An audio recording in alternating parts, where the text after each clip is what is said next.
তুমি কোনো বক্তব্য রাখছো না, তারপর অবাকও হচ্ছে না, ব্যাপারটা কি? মজা হচ্ছে, দেখো না, বেশি ভাবতে চাও না। ওটার জন্য আমি আছি। এটা কি করলো বলতো? শেষে মিমিকে নিয়ে টানাটানি করছে। এই মেয়েটা না বিগ ব্রো লাইফটা জাস্ট হেল করে দেবে, আমি বলছি তোকে। শোনো না, তুমি একটু বোঝাও না গো ওকে। কি বোঝাবো? আমার মনে হচ্ছে কোথাও একটা বড়সড় গোলমাল হচ্ছে, আর অগ্নি সেটা কিছুতেই বুঝতে চাইছে না। দেখো, কথা যথেষ্ট সেন্সিটিভ একটা মেয়ে, ও এরকম কেন করবে বলো তো? দাদুভাই, দাদুভাই এসব বন্ধ করো, আমি বলি কি অনুষ্ঠানটা হতে দাও।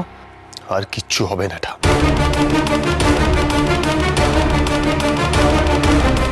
এই বাড়িতে আর কিচ্ছু হবে না। এবার কিন্তু বাড়াবাড়ি করছো তুমি। তুমিও জানো যে কথা মা বুঝে কিছু করে। বাবা মধ্যেখানে ঢুকে গেল বলে নাটকটা একেবারে জমলো না, নাহলে বেশ হতো। অগ্নি কথাকে টেনে গুহবাড়ি থেকে একেবারে বাইরে বের করে দিত। আর শোনো, আমি দাদা এখনো দাঁড়িয়ে আছে এই বাড়িতে। এইভাবে তুমি নতুন বউকে বাড়ি থেকে বের করে দিতে পারো না। শোন, মাথা ঠান্ডা কর, আজ তোর বউ ভাত, সমস্ত ভাত কাপড়ের আয়োজন হয়ে গেছে। যাও যাও। অগ্নি, অগ্নি বলছিলাম শোনো, দেখো এরকম করো না। তুমি এক কাজ করো, তুমি এটা নাও, নিয়ে কথার কাছে যাও, কথাকে গিয়ে বলো আজ থেকে ভাত কাপড়ের দায়িত্ব নিলাম।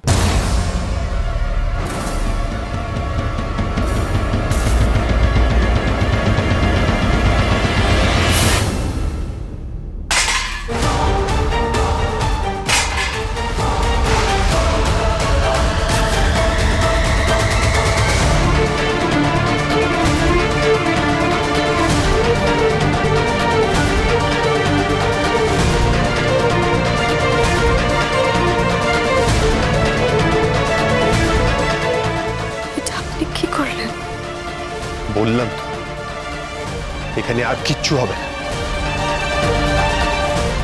এই কুমোরদেবী যদি এই বাড়িতে থাকে তাহলে আমি আর থাকবো না। পাচক মশাই, আমার কথাটা একবার শুনুন, আপনি এভাবে সব ফেলে দিয়ে যাবেন না, এর সাথে মঙ্গল অমঙ্গল জড়িয়ে আছে। মঙ্গল, ওর মুখ আমি আর দেখতে চাই। পাচক মশাই, আমি মনে হয় না জেনে বিরাট বড় একটা ভুল করে ফেলেছি। পাচক মশাই, আমার কথাটা একবার শুনুন। শশী, দাদুভাইকে আটকাও। বৌভাতে তো এইভাবে চলে যাবে। আমায় মানলে কি চলে যেত দাদা? তার দলবল আছে, তারা যাক।